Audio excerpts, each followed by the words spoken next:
Tá na luta, corre do dia a dia. Mamita é fria, mas se precisa ir trabalhar. Essa rotina em toda firma começa às 7 da manhã. Patrão reclama e manda embora quem atrasar. Trabalhador brasileiro, e sem dinheiro vai dando um jeito, vai pro serviço. É compromisso, vai ter problema se ele faltar. Salário é pouco, não dá pra nada, desempregado também não dá. E desse jeito a vida segue sem melhorar. Trabalhador brasileiro, trabalha igual burro e não ganha dinheiro. Trabalhador brasileiro, trabalhador. Olá amigos e amigas, começamos mais esse programa Sindicatos em Movimento, programa patrocinado pelos Sindicatos Trabalhadores de Nova Friburgo, que tem a finalidade de trazer para você, trabalhador, assuntos que estão sendo debatidos pela grande mídia, o que está acontecendo na nossa cidade, no estado, no país. Então nós vamos ter esse bate-papo aqui. O programa Sindicatos em Movimento, nós temos nosso e-mail, que é sindicatosemmovimento@gmail.com. Você pode entrar em contato com a gente, fazer aí nosso contato, né, sugestão de pauta, críticas, é importante.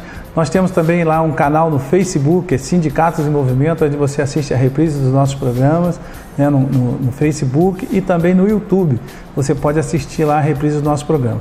Você pode ligar para a gente 2522-3164 ou 2522-2266 e você vai estar diretamente ligado com a gente aqui nesse programa. Nós temos o apoio dos sindicatos bancários, sindicato do Esteixo, sindicato metalúrgico, do CEP, do Simpro e de outros sindicatos de Nova Friburgo. Então é importante a atuação de vocês junto com a gente nesse programa. Hoje eu vou bater um papo com o professor Ângelo. Professor Ângelo é atuante do Movimento Social de Nova Friburgo, diretor do CEP, e a gente vai bater um pouquinho sobre um papo sobre essa conjuntura política. Tudo bem, Ângelo? Tudo bem. Vamos debater um pouquinho como é que foi, né, as eleições agora, né? Finalizando o segundo turno, e vamos ver o que a gente pode levar dessa conversa aí.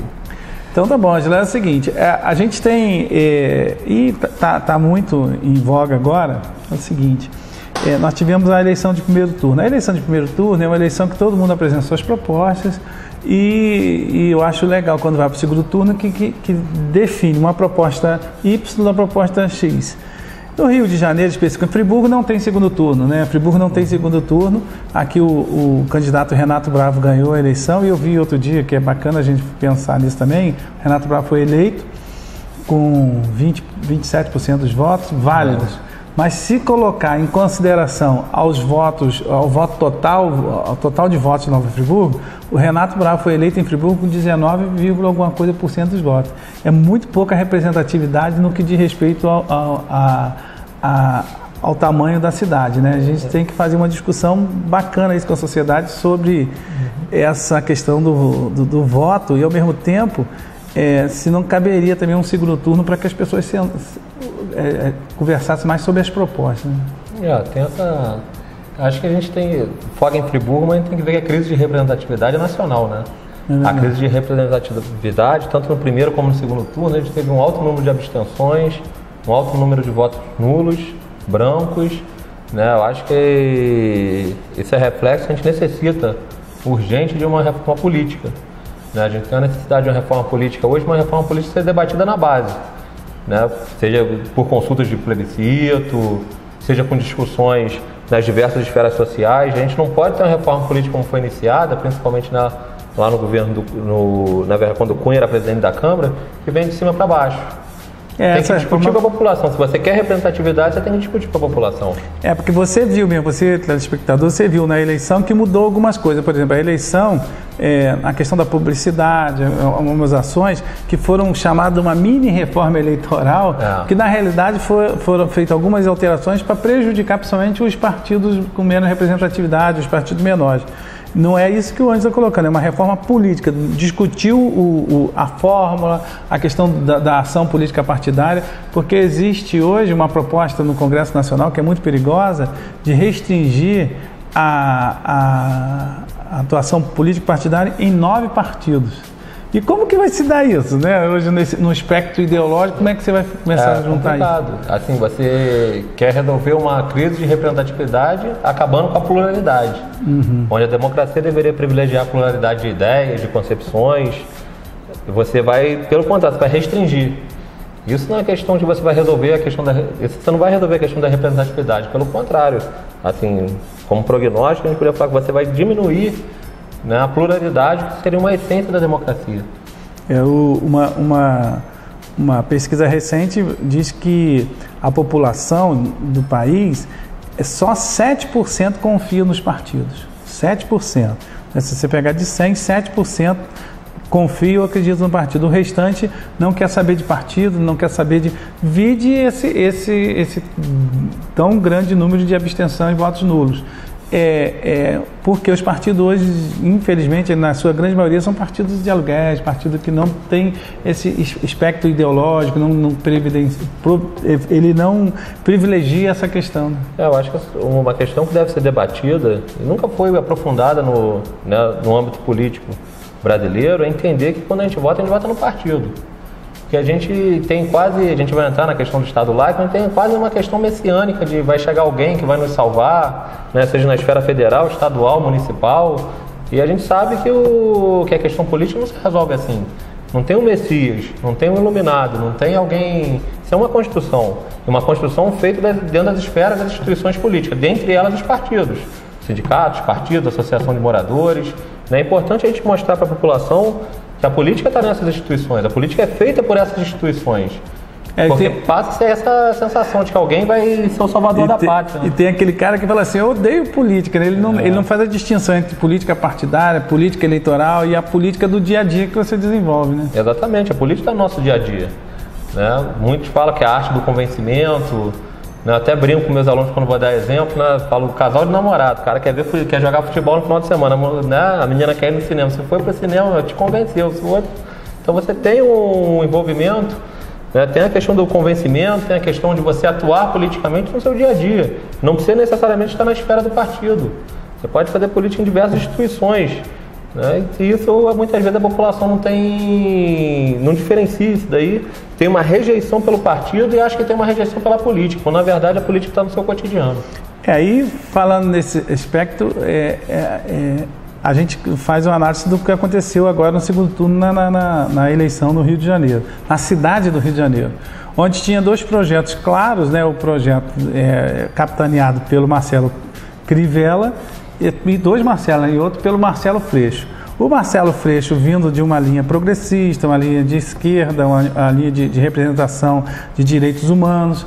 O Marcelo Crivella vindo de uma linha mais centralizada à direita, com um aspecto assistencialista, vinculado diretamente a um grupo religioso, uma igreja, né, que a gente vê com preocupação porque num determinado momento virou-se uma disputa de Deus contra o diabo, né?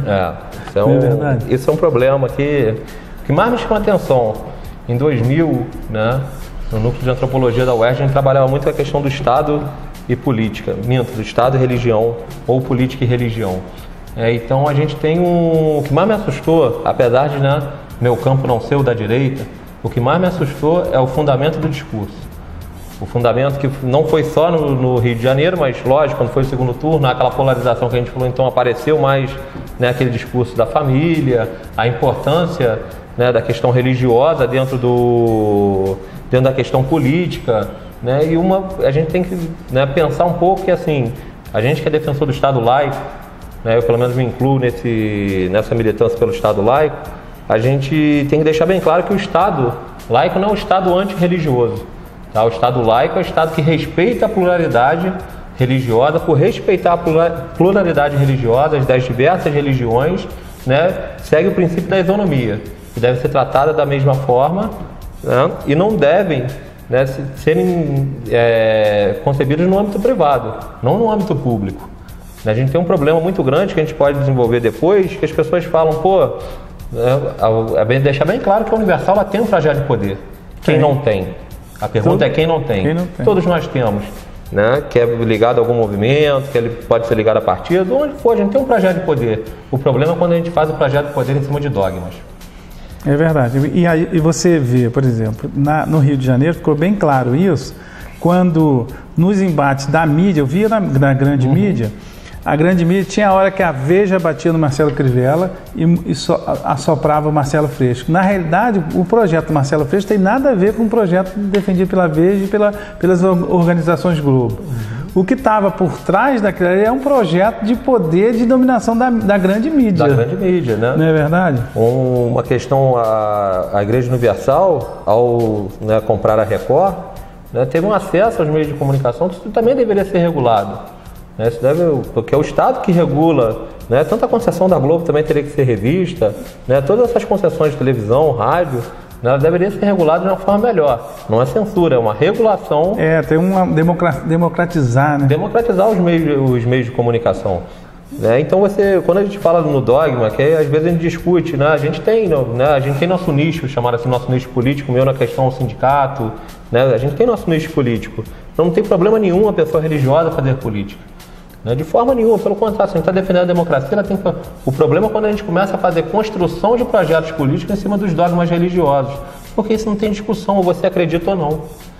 Se a democracia ela exige uma discussão, até que a gente já estava falando onde a política, o convencimento, né? A gente cede um pouco aqui para avançar lá na frente, né? A gente está disposto a ser convencido em muitas matérias, em muitos temas, que a gente não tem informação sobre tudo. A gente pode ser convencido. O problema é quando a gente já chega com uma ideia pré-concebida, né? Que é onde se trabalha na igreja, que é o dogma, né? O dogma religioso, nada contra, no âmbito privado, cada um tem a sua fé, cada um professa a sua fé, né? Mas agora, quando você já vai com isso para a esfera pública... existe uma preocupação, e eu posso falar isso porque eu sou cristão, eu frequento uma comunidade religiosa e sempre militei politicamente, porque eu acho que eu sempre separei a ação do Estado, a ação política do edil cidadão, da minha ação, vamos botar religiosa, dentro da visão que eu tenho da religião, do que é importante para cada um, e cada um escolhe o seu caminho. A própria Bíblia, ela trabalha no sentido do livre-arbítrio. Cada um vai escolher o seu caminho, né? Se eu fosse entrar aqui para discutir com você sobre religião mesmo, eu ia falar o seguinte: o próprio Jesus, no caso do cristianismo, ele era um cara muito aberto. Ele não esperava, falava assim: aqui, ó, o Ângelo, vai lá, toma um banho, se traja, bota uma Bíblia debaixo do braço. Ele falava: vem do jeito que você está. Você pode ser prostituta, você pode ser bêbado, você pode ser homossexual. Vem que a gente vai estar junto, mas vamos conversar. Obviamente que aí cada um vai discutindo. E quando você traz esse debate para dentro do âmbito geral da política, né, o que aconteceu muito na eleição passada, e no Rio de Janeiro aconteceu muito isso, que aí o cara vem para a cidade discutir um prefeito eu não vou votar no fulano, que ele é a favor ou contra isso, ou ele é a favor ou contra aquilo, né? Vamos dar um exemplo: eu não voto num prefeito porque ele é a favor do aborto. Quando que prefeito vai fazer política de aborto? Política de aborto é uma política nacional, que vem do Congresso Nacional, dos deputados, então misturou a coisa e embola muito. Já tem essa falta de informação, né? Tem essa falta de informação, e se a gente pegar o próprio caso do aborto, né, independente de ser a favor ou contra, né, eu não tenho religião, mas, né, venho de uma família católica e a gente sabe os discursos que muitas vezes tem dentro da igreja. Independente disso, é a questão do aborto. Quando a gente vai para um cargo legislativo ou executivo, né, a gente deixa de ser candidato e vira ou prefeito, ou presidente, ou vereador, ou deputado, que deve ter uma representatividade naquela população, deve representar os anseios. Isso é uma coisa muito importante a gente lembrar, que a democracia é o governo da maioria, mas respeitando as minorias. Porque a gente pensa que a gente pode fazer tudo. Muitas vezes, eu fui eleito com a maioria dos votos, beleza, né? Ainda mais nessas eleições que a representatividade foi menor, né? Às vezes as eleições foram apertadas e você, às vezes, com menos da metade você representa, realmente você, né, pode fazer o que quiser. Na verdade, você tem que respeitar as minorias, que na verdade estão se transformando em maiorias. Se você pegar para pensar no voto frio mesmo, na quantidade de votos que muitas vezes recebe, né? Quando você falou da questão do aborto, é um caso que, assim, né, falando de uma forma rápida, né? Se a legalização do aborto acontecer, eu acho que as pessoas que professam certas religiões que veem isso como pecado e proibido, elas vão continuar não abortando. Mas você não pode tirar o direito de quem não acredita naquela religião poder fazer esse procedimento. Mas, Ângelo, olha só, eu vou voltar nesse assunto no segundo bloco, porque na realidade a gente fala bem, né? A gente fala bastante, então já passou aí o primeiro bloco e a gente vai ter que voltar aí para conversar com você. Você está no programa Sindicato de Movimento, daqui a pouquinho a gente volta a conversar com você. Trabalhador brasileiro.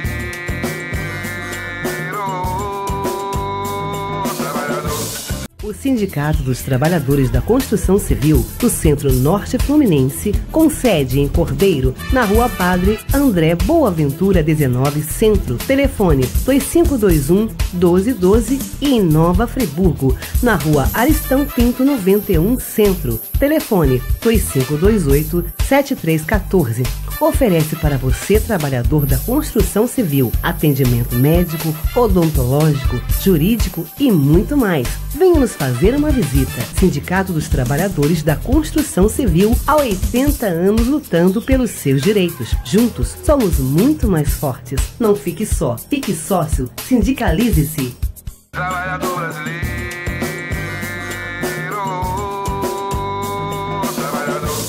Voltamos com o programa Sindicatos em Movimento, programa feito para você, trabalhador de Nova Friburgo. Temos o patrocínio dos sindicatos de Nova Friburgo, com a intenção de trazer para você assuntos que estão na pauta do dia, né?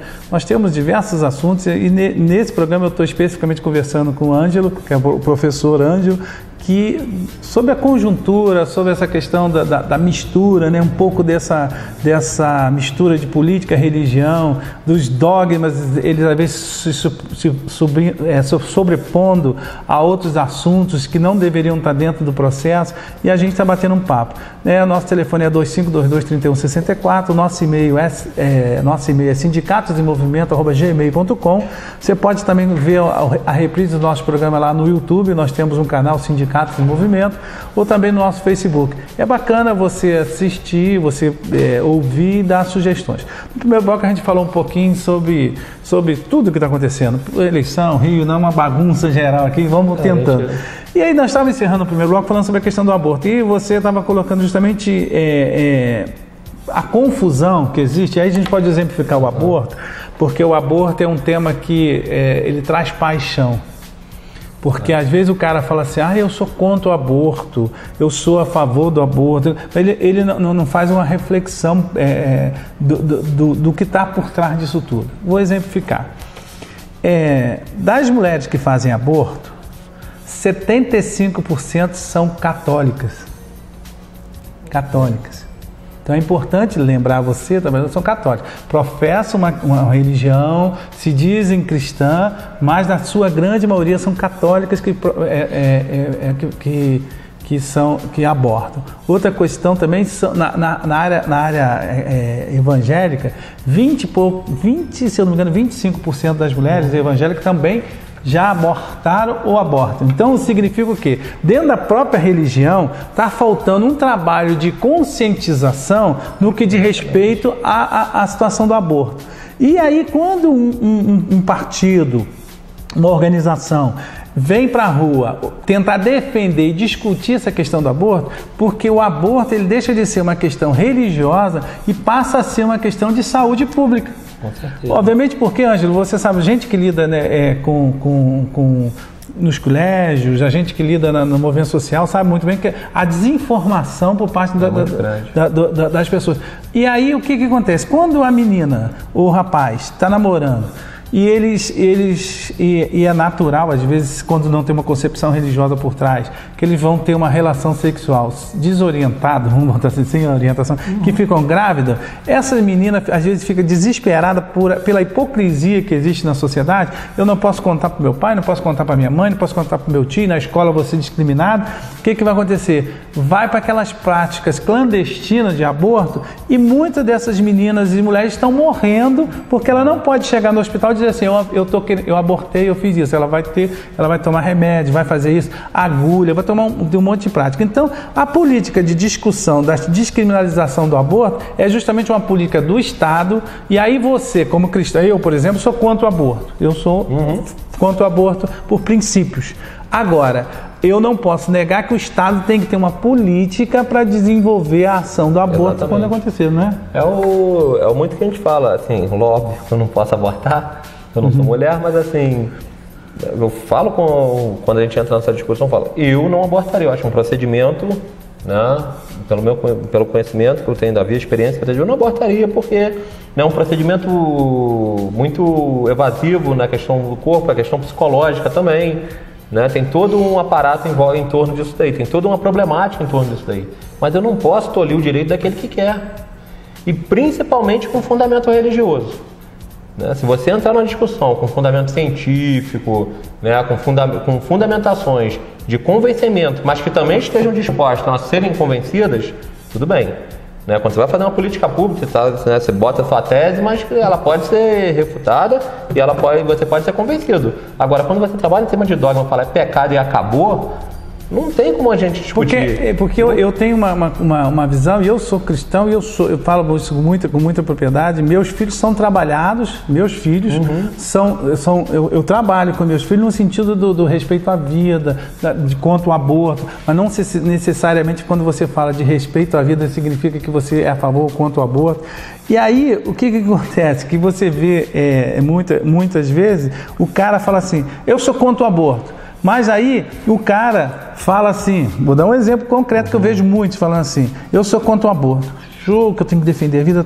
Aí você vai lá no Facebook dele, ele tá apoiando um candidato fascista, uma proposta fascista, que é a pena de morte, que fala assim, bandido bom é bandido morto. Então esses contraditórios, que aí a religião que mistura isso tudo e que faz essa confusão. A gente está num cenário muito mais conservador, né? Principalmente, né, depois dos últimos acontecimentos no país, a gente tem um cenário conservador, né? As eleições mostraram isso, e a gente tem que entender, até uma postagem que eu estava até vendo no Facebook, até bem interessante, né? O Rio de Janeiro sediou, né, a Olimpíada, sediou a Copa do Mundo, a Olimpíada, e agora vai sediar a Idade Média. Porque a gente tem esse envolvimento muito forte, né? Tá vindo com esse projeto político, né, não só conservador, não tem nenhum problema, ganhou nas eleições, a gente, pelo contrário de muita gente, a gente é democrático, né, a gente respeita o resultado das urnas, né, o problema não é estar à direita, conservadorismo, o problema é o fundamento que está vindo atrás disso aí. Um fundamento que não tem bases políticas. Um fundamento que muitas vezes tem bases de ódio, um fundamento que tem muitas vezes, né, bases que, na minha opinião, se dizem religiosas, mas deturpam, né, a própria palavra, né, que chamam de palavra de Deus ou o que está na Bíblia, muitas vezes deturpam isso daí e formam a miscelânea ali de um problema que a gente está criando, né? Não só na esfera já falamos do aborto, podemos falar de outros diversos direitos, dentro das escolas. Existe, né? Ângelo, para você ver, existe uma cultura do ódio, né? Você sabe disso, que existe hoje uma cultura do ódio. Por exemplo, eu sou defendo um posicionamento tal, se você defender quanto você já virou o cara, às vezes amigos, né? Pessoas que são na família, isso está criando de tal forma que as pessoas estão partindo para uma cultura perigosa, porque aí você entra nesse fundamentalismo religioso, que é um fundamentalismo que eu não acredito na teocracia, né? É porque se você botar, então nós vamos pegar lá o Irã, que tem o Estado Islâmico que defende um posicionamento assim, radical, né? Hoje, aí quando às vezes o cara vai para o evangélico, o religioso, vai para esse discurso, ele tem que ver assim, quando é um governo fundamentalista, não existe laicidade do Estado. Não existe, porque aí você que é cristão, você que é muçulmano, você que é ubandista, você que é ateu, né? No Estado, vou dar um exemplo do Estado muçulmano, do Estado Islâmico lá. Chegou lá, é cristão, vai pro paredão, vai morrer. Não, porque assim, o que acontece? Quando eu gostei muito do post que brincou com a questão que a gente vai sediar a Idade Média, porque o Estado laico é uma garantia do Estado democrático de direito. É uma garantia do Estado moderno, que capengamente, né, pelo menos aqui, da forma como vem sendo administrado, tá indo, né, o avanço de alguns direitos que a gente teve no passado até recente e também anteriormente, em algumas décadas, lógico, alguns retrocessos também, isso faz parte da política, né, mas ele não tinha essa ligação tão forte, né, com a questão religiosa. Ele não tinha esse fundamento dessa religião, desse fundamento religioso radical, esse fundamento que é perigoso para a própria democracia, porque o perseguidor de hoje pode ser o perseguido de amanhã. Quando a gente fala em laicidade, como, né, eu falei no outro bloco, não é ser antirreligioso, não. É garantir o princípio, que é um princípio democrático, da isonomia, ou seja, todos somos iguais perante a lei. Né? O Estado tem que ter isonomia perante essas pessoas. Né? Então, quando você, vamos dizer, privilegia uma religião em detrimento a outras, você está quebrando esse princípio, que hoje pode favorecer a sua religião, mas amanhã pode não ser. E a gente pode trazer, por exemplo, aqui no programa, um ateu, pode trazer um cristão, pode trazer um muçulmano, um evangélico, e pode fazer um debate com toda a total liberdade, cada um expressar suas opiniões, e ao mesmo tempo, e cada um vai seguir o que acredita, o que não acontece hoje. Aí tem até um artigo que a gente estava comentando, tem um artigo que eu li hoje que o escritor diz o seguinte, foram muita gente para a rua dizendo assim, não queremos Cuba, não queremos... O Brasil não pode se transformar em Cuba, O Brasil não pode se transformar numa Cuba, e aí, se continuar nesse caminho, nós vamos nos transformar o quê? No Irã, no Estado Islâmico, talvez... É um retrocesso muito grande. É um retrocesso muito grande. É um retrocesso muito grande, porque a política tem que ser permeada pela pluralidade. Né? A questão, mesmo não sendo o meu posicionamento, mesmo muitas vezes não sendo meu posicionamento, a gente tem que respeitar o posicionamento do outro. Não? Então, no âmbito político, na esfera privada não. Na esfera privada, né, é uma crença, é a sua confissão religiosa.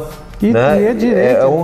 É o direito que a liberdade religiosa te garante. Você confessar sua crença, né? Você ter sua religião, né?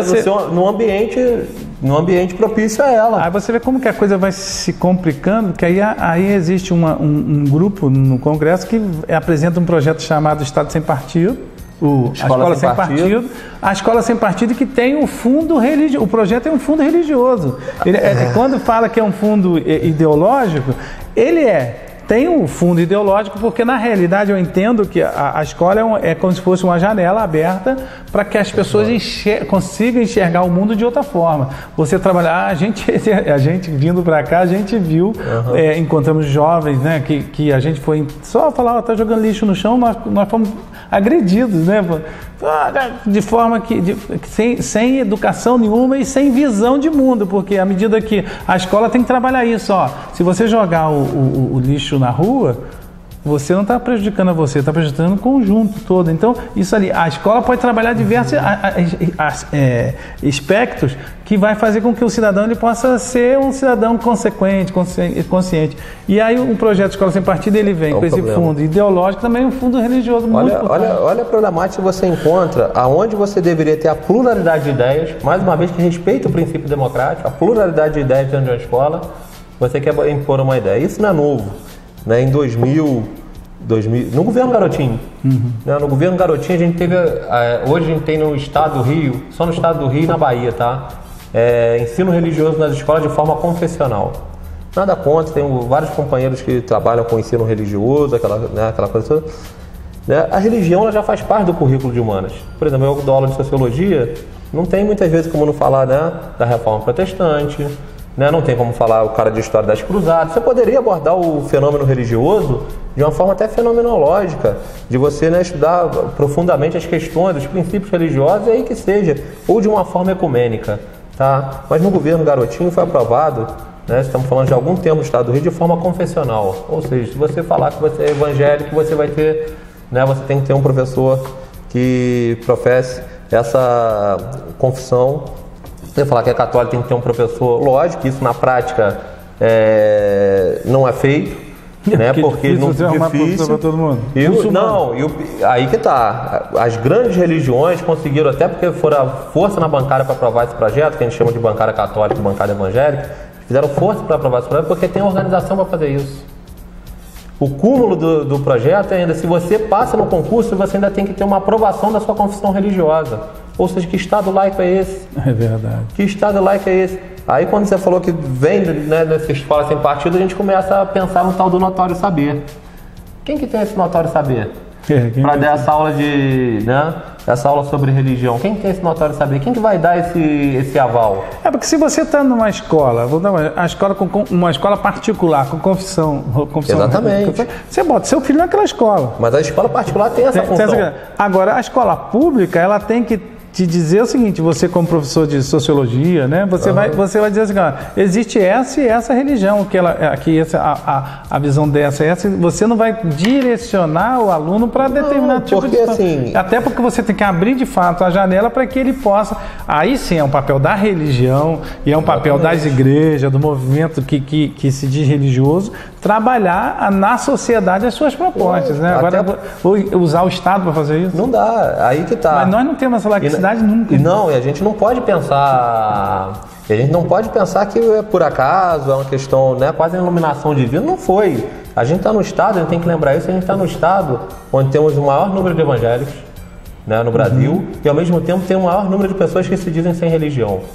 Né? O campo político-religioso, vamos chamar assim, no estado do Rio, é um barril de pólvora. Se eu fosse entrar nesse debate contigo, eu ia falar para você o seguinte: eu ia te mostrar por que existe tanta gente sem religião, mas não vamos fazer esse debate. Mas aí, o que acontece? Mas é nesse nicho aí que esse projeto vai.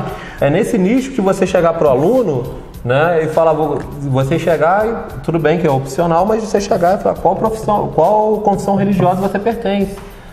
Para você fortalecer os laços de quem já tem, né, alguma confissão religiosa e, ao mesmo tempo, tentar o convencimento daquele que, vamos dizer assim, está desgarrado de... E outra coisa que é importante é você garantir o direito e o respeito, né, das religiões. Porque, às vezes, se um cara hoje chegar dentro de uma escola nossa e falar que ele professa o islamismo, tá de casa ele ser... Vai ser professor para isso? Não, ele vai ser apedrejado. Mas, assim, olha, nós estamos chegando ao final. Mas você imagina uma questão para deixar... Já chegamos ao final. Para deixar até uma reflexão, você imagina, né? Você numa aula de ensino religioso, você sectariza. É verdade. Você separa, né? Ao invés de comungar, né, como a religião diz, ao invés de comungar, né, que aí poderia ser feito de outra forma. Palavra religião já é religar, né? Religação com o transcendente, religar. Ao invés de você religar, você separa. Porque você é evangélico, o outro é católico, o outro é um bandista, mas esse não tem professor, né? Mas o outro tem religião, e você separa uma turma. Né, que uma das questões pedagógicas que a gente fazer também é entender, os alunos se entenderem como turma, entenderem esse processo pedagógico, e na onde é para a gente religar, a gente separa. Mas, Ângelo, olha só, o papo está bom, a gente desenvolvendo, e eu acho que a gente tem que voltar em outro programa e esticar mais essa conversa, até porque aí a gente pode esmiuçar mesmo, trazer coisas mais concretas. Eu falei números aqui, que foram números que a gente tem conhecimento, mas vou trazer números, inclusive, para que você possa entender, você, telespectador, qual é a reflexão que nós queremos deixar para você. Primeiro, o Estado laico é o Estado democrático. Vai garantir a sua religião, vai garantir o seu direito a culto, vai garantir a sua organização. O Estado laico, ele respeita o outro. Né? A partir do momento que você vai fechando isso, o que vai acontecer? Vamos perder os nossos direitos democráticos, vamos perder essa liberdade que hoje existe até para você discordar. Suas palavras finais aí. É uma reflexão que tem que ser feita. A gente está vendo ataques à democracia em diversas esferas, né? A gente está falando da questão da laicidade do Estado, que é um dos fundamentos do Estado democrático. A gente viu um golpe aos nossos direitos políticos, né? Que mesmo às vezes a gente não tendo votado, né, em candidato A, B ou C, né, o resultado das urnas deve ser respeitado. Então você tem uma diversidade de ataques em cima do direito democrático, do Estado democrático de direito. E isso a gente tem que fazer uma reflexão nessas diversas esferas, né, para a gente não engolir esses retrocessos que a gente está vendo na nossa sociedade. É isso aí, a intenção do programa é fazer isso, trazer o debate para você, botar pulga atrás da sua orelha, que é importante, para você pensar, apresentar propostas, sugestões. Nós vamos voltar em outro programa conversando sobre esse assunto, e ao mesmo tempo nós vamos conversar sobre por que essa onda de conservadorismo que assola o Brasil hoje. É importante a gente conversar sobre isso. A gente agradece a sua audiência e até o próximo programa, se Deus assim permitir. Está na luta, corre do dia a dia. Marmita é fria, mas precisa ir trabalhar.